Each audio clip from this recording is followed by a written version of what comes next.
안녕하십니까. 김혜영 교수입니다. 자녀의 성공적인 진학, 아는 만큼 보인다. 김혜영의 톡톡 진학 전략입니다. 밤새 안녕하셨어요? 예, 제 이력은 이미 아실 테고요. 제 아들이 카이스트 들어가서 많은 축하를 받았다라고 지난 시간에 말씀을 드렸죠. 자, 지금부터는 이제 본격적으로 제가 대학 입시 수시를 파겠습니다.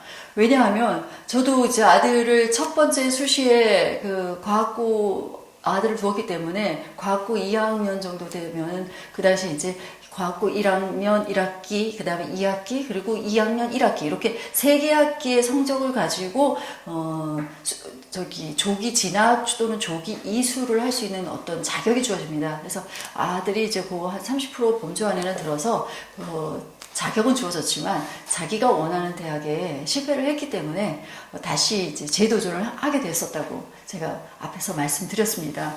그러다 보니 어쩌다 보니 수시를 2회를 제가 치르게 되었습니다. 사실 뭐 영재원 진학할 때랑 특목고 진학할 때 이럴 때까지 합치면 뭐 자소서는 진짜 여러 번 쓴 셈이죠. 그래서 저만의 어떤 노하우를 여러분께 전달하고자 합니다. 자, 먼저 우리 그 대학 입시를 앞두고 있는 중3 정도부터 이제 3년 동안은 항상 신경을 좀 세워야 되니까요. 우리가 이 입시 용어에 익숙해야 됩니다. 입시 용어가 너무 어려워요. 저도 뭐가 뭔지 하나도 몰랐어요. 저도 어려운데 진짜 이 공부하고는 관계 없으신 분들은 얼마나 어려울까 제가 공부하면서도 이런 생각을 했었습니다. 자, 볼까요? 한번 제가 쭉 적어봤어요. 타이핑. 수시, 정시, 자소서. 자소서가 자기소개서입니다. 자기소개서. 또 입사관, 입학사정관, 생기부, 학생부, 학교생활 기록부를 줄여서 생기부 또는 학생부 이런 표현을 써요. 그거였구나. 또는 세특. 뭐야? 세부 능력 및 특기사항. 그런 게 이제 세특이죠. 창체, 창의적 체험활동, 창의적 체험활동을 창체활동. 학종이다. 학생부 종합전형을 학종.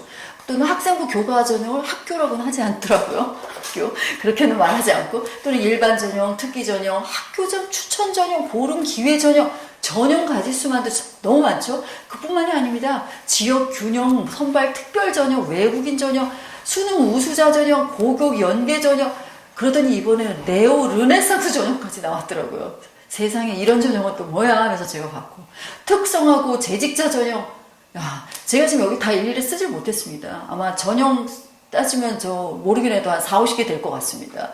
그리고 계열도 공학 계열이냐, 무슨 학과 계열이라는 말도 있고요. 정원 내, 정원 외 이런 표현도 있고요. 또 재외국인, 외국인인데 바깥에 지금 살고 있는 학생이 여기에 진학을 하겠다 하고 우리 한국에 있는 대학에다 진학을 시킬 수도 있고 또는 이제 외국인인데 한국에 살고 있는 사람이 또 있을 수 있잖아요. 그래서 재외국인 또는 무학과 특별히 내가 재료공학과 또는 뭐 건설및 환경공학과 이런 데다가 이렇게 특정 학과를 적는 것이 아니라 과를 적지를 않아요. 그냥 무학과 대부분 이런 것들이 이제 그 카이스트나 또는 디지스트나 쥐스트나 또는 유니스트 이런 아주 특성화된 대학교에 이런 것들이 있었죠.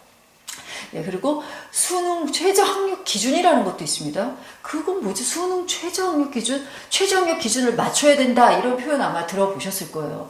수능을 본 사람들은 최저 학력이고 뭐고 간에 그 시험 가지고 그냥 결정을 하면 되는데 아니 수시를 보는데도 수능을 봐야 됩니까? 하고 질문을 하시는 분들도 계세요. 최저 학력 기준을 요구하는 그 대학의 그 과에서는 수능을 봐야 된다는 거죠. 수시 그 원서 쓰는 것도 힘들어 죽겠는데 수능까지 봐야 되니 얼마나 더 힘들겠습니까? 그리고 뭐 특성화 대학기다 이런 얘기도 하고요. 또는 특목고다 자사고다 앞서서 제가 말씀을 드렸지만 이런 용어들에 우리 익숙해지자. 제가 쭉 얘기하면서 이제 살짝 말씀드렸으니까 어느 정도 다 이해하셨으리라 보고요. 자, 다음 수시와 정시는 어떻게 달라요, 교수님? 하고 질문합니다. 먼저 수시는 제일 중요한 것이 학생 생활 기록부, 학교 생활 기록부, 학생부 또는 생기부라고 제가 표현한다 그랬죠. 이 학교 생활 기록부가 반드시 지참이 되고요. 그리고 여기에 자소서가 지참이 됩니다. 자, 학교 생활 기록부 안에는 뭐가 들어있어요? 내신 성적이 들어있죠. 그리고 비교과 활동 사항이 들어있습니다. 성적에 국한되는 것이 아닌 다 그 외 모든 거를 다 비교과 활동이라고 합니다. 예를 들면 뭐 독서 기록 활동, 봉사 활동, 또 창의적 체험 활동 이런 모든 것들이 다 비교과 활동이라는 거죠. 그래서 비교과 활동이 중요하기 때문에 우리가 고3 닥쳐서는 안 되고요. 고1, 고2, 고3의 비교과 활동들을 어떤 플랜 하에 계획을 세워서 진행을 하셔야 된다라고 제가 말씀드렸습니다. 그리고 그래서 이제 이런 수시를 다시 말하면 어떤 과정 중심의 평가다, 또는 입체적으로 다면적으로 평가하는 거다, 또는 종합적인 어떤 정성평가다, 종합 정성적 평가다, 이런 표현을 쓰고요. 학교 생활이 그래서 중요하다. 우리는 학교 생활에 있는 것만 생기부에 집어넣지 않겠습니까? 예, 교회 수상이라든지 이런 것들 넣지 않습니다. 그렇기 때문에 그 학교 담임 선생님께서는 그 학교 생활 중점적으로 해서 이 학생의 그 생기부를 채워나가죠. 그래서 이 모든 학교 종합생활 기록부는 학교 생활이 메인이다, 그게 중심이다라는 것만 기억을 해두시면 되겠습니다. 그리고 그의 반면에 나는 이거 전부 다 관리하기 어려워요. 내신 관리하기 어렵고요. 그 생기부에 들어갈 거 독서 기록 나 정말 너무 어려워요. 나는 그냥 수능 하나로 결판 낼 겁니다. 라고 하는 사람은 이제 정시를 보고 실제적으로 수능 성적만을 가지고 이제 판가름을 하죠. 하지만 정시를 보는 학교일지라도 생기부를 보겠다라고 하는 학교들이 굉장히 많습니다. 그러니까 우리는 생기부 신경 써야 됩니다. 자, 2020년도가 수시 입학률이 가장 최고 피크를 쳤었죠. 대한민국 건립 이래로 수시 입학이 77.3%, 다시 말하면 거의 78%에 달합니다. 78%에 달하고 80%에 달하는 거죠. 80%에 달하는 이 수시 입학률 보면 정말 대단하죠. 그만큼 대학이 수시로 뽑겠다라고 수시 입학 그 제한을 이만큼을 열어놨다라고 거꾸로 표현해도 과언이 아니겠습니다. 정시는 22.7%였죠. 자, 그러면 도대체 수시 유형에는 어떤 것이 있어요? 그러면 수시는 그냥 학생부, 즉 학교생활 기록부 그거랑 또 내신 이 두 개만 있으면 되는 건가요? 이렇게 여쭈시는 분들이 계시는데요. 수시에는 입학 전형이 크게 5가지입니다. 하나는 학생부 종합, 그런데 이제 정원 내로 뽑겠다, 정원 외로 뽑겠다 하는 케이스가 있죠. 어쨌든 학생부 종합 전형. 그리고 학생부 교과 전형이 있습니다. 이거는 1등급, 2등급 아니면 교과 전형을 응시할 생각을 해서는 안 됩니다. 단면적으로 과학고에서는요, 어떤 누구도 학생부 교과 전형으로는 나가지 않습니다. 수학, 과학부터 시작해서 모든 과를 다 1등급을 받을 학생이 없기 때문입니다. 모든 것들은 이제 전체적으로 1등급이냐 이렇게 하지 않고 과목별로 등급을 다 매기거든요. 근데 모든 과목을 다 1등급을 받는 아이 아니면은 이 학생부 교과 전형으로는 좋은 대학에 진입을 할 수 없습니다. 그래서 우리 아이가 1, 2등급 안에 범주에 들지 않으면 힘들다 이렇게 알아두시고요. 또 논술 위주, 실기 위주 전형, 실기 전형 같은 경우는 이제 특기자 전형이 되겠죠. 그리고 논술 위주는 이제 논술 전형이 되겠고, 근데 그 논술을 우리 그 어머님들 한 20년 정도 전을 생각해서 논술이 뭐 일반적인 사회 현상에 대해서 이렇게 기술하는 게 논술 아니냐? 우리 때는 그런 거밖에 없었죠. 하지만 그거는 이제 문과 쪽 얘기고요. 이공계 쪽의 이공계 논술 전형은 수학과 과학을 어떻게 해요?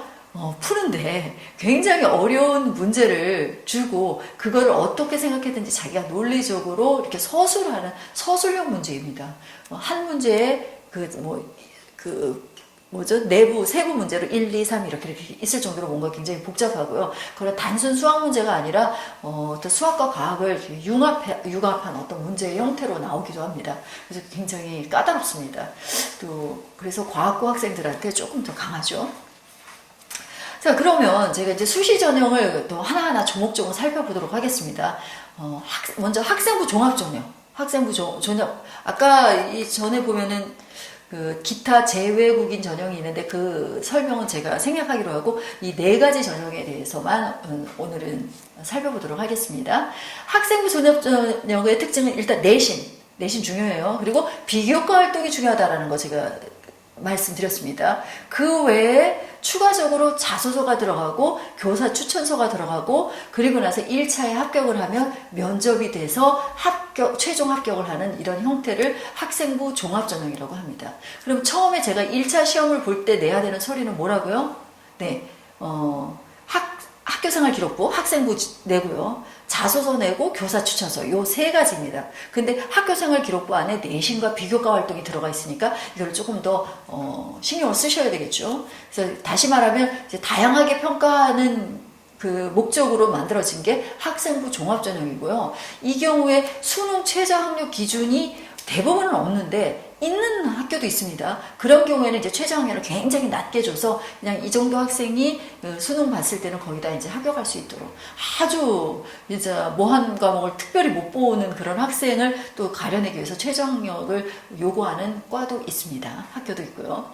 두 번째로 이제 학생부 교과 전형입니다. 제가 내신이 엄청 중요하다라고 말씀드렸습니다. 1, 2등급이 아니면 저는 학생부 교과 전형은 추천하고 싶지 않고요. 그 1, 2등급도 각 과목별로 전부 다입니다. 전체 통틀어서가 아니라 각 과목별로 1, 2등급 안에 들어가줘야 되고 대부분은 이제 100% 내신만 가지고 하게 되는데 때로는 이거는 70%는 학생부 교과로 그 내신 성적으로 하고 나머지는 비교과 학생부 학교생활 기록부에 있는 비교과에서 30% 하겠다 이런 그 학교도 있습니다. 교과 전형으로 뽑은 데에서도. 그러니까 이제 꼼꼼히 살펴볼 필요가 있지요. 그리고 세 번째로 이제 논술 전형입니다. 논술은 말씀드렸다시피 이공계에서는 서술형인데요. 수리과학 논술 또는 인문 논술로 크게 두 가지로 나뉩니다. 그래서 이과는 수리과학 논술을 치르게 되고 또 문과는 인문 논술을 치르게 되겠죠. 학생부는 조금 반영합니다. 그리고 수능 최저 학력도 살짝 있습니다. 기준이 있는 그 논술 전형입니다. 특기자 전형입니다. 특기자는 그야말로 그 실기자들을 가리키는 그 전형인데요. 그 예체능이라든지 예체능 특기자 또는 과학 특기자, 어학 특기자. 심지어 제 아들이 과학고를 나왔음에도 불구하고 특기자 전형으로는 거의 넣지 않습니다. 그냥 학생부 종합 전형으로 일반 전형으로 넣는 경우가 많고요. 고려대나 연세대 같은 경우만 제가 특기자 전형의 형태로 넣었습니다. 왜냐하면 고려대 연세대를 일반 학생부 종합 전형으로 넣으면 겨우 25명, 35명을 뽑는데 제가 학교가 총 몇 개 있다 그랬어요? 예, 대한민국의 고등학교는 2,356개가 있습니다. 거기에 그 과에 뭐 10분의 1만 들어가도 저희 아들이 그 과학고에서의 내신이 다 1등급은 아니지 않겠습니까? 그러다 보니 될 리가 없겠죠. 그래서 특기자 전형으로 거의 넣지 않습니다. 자, 반면에 정시는 수능 성적으로 학생을 평가한다라고 말씀드렸고 그때 이제 내신 성적을 한 10% 정도 반영하는 학교도 있습니다. 자, 제가 아까 학생부 종합전형 얘기하면서 온갖 전형 얘기를 그 서두에서 말씀드렸는데요. 2021년도에 그 학생부 종합전형을 제가 훑어보다가 이 경희대 거 하나를 들고 왔습니다. 경희대 학생부 전형이 이렇게 10가지나 있어요. 한번 불러드릴게요. 네오 르네상스 전형.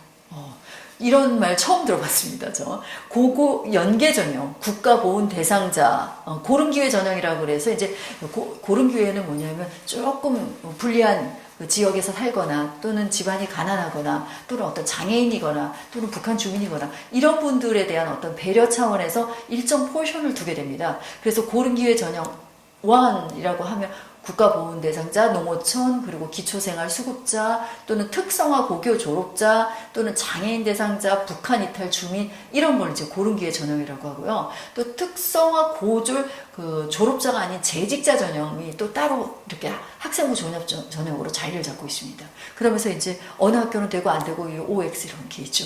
그러니까 보기 한 학교만 봐도 이렇게 복잡한데 내가 가고자 하는 학교 수시원서 뭐 최소 6개 이상은 쓰거든요. 그럼 그 6개를 또 고르기까지도 힘들죠. 어느 학교를 골라야 되는지를 자기가 특별히 나 논술이 자신 없다 그럼 논술 제끼고 내가 등급은 안 줬다 그럼 교과전형 제끼고 그러면 이제 종합전형에서 내 성적으로 갈 수 있는 게 어디인 것인가 라고 하면서 그때 이제 뭐가 자기가 강점인지를 봐서 자소서를 잘 구비해서 학교에 진학을 해야 되겠죠. 자, 학생부 종합전형에도 이렇게 많은 전형이 있다 하고 제가 예시로 보여드렸습니다.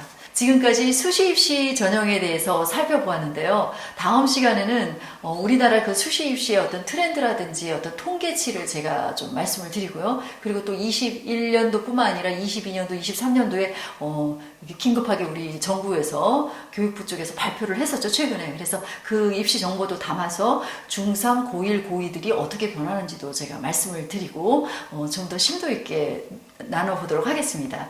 그리고 말씀드렸듯이 여러분께서 또 궁금하신 부분은 저 밑에 댓글을 달아주시면 간단 댓글은 제가 답변을 드리고요. 또 아주 좀 같이 공유했으면 좋겠다 하는 것들은 제가 또 유튜브로 제작해서 여러분하고 같이 공유하는 시간 만들도록 하겠습니다.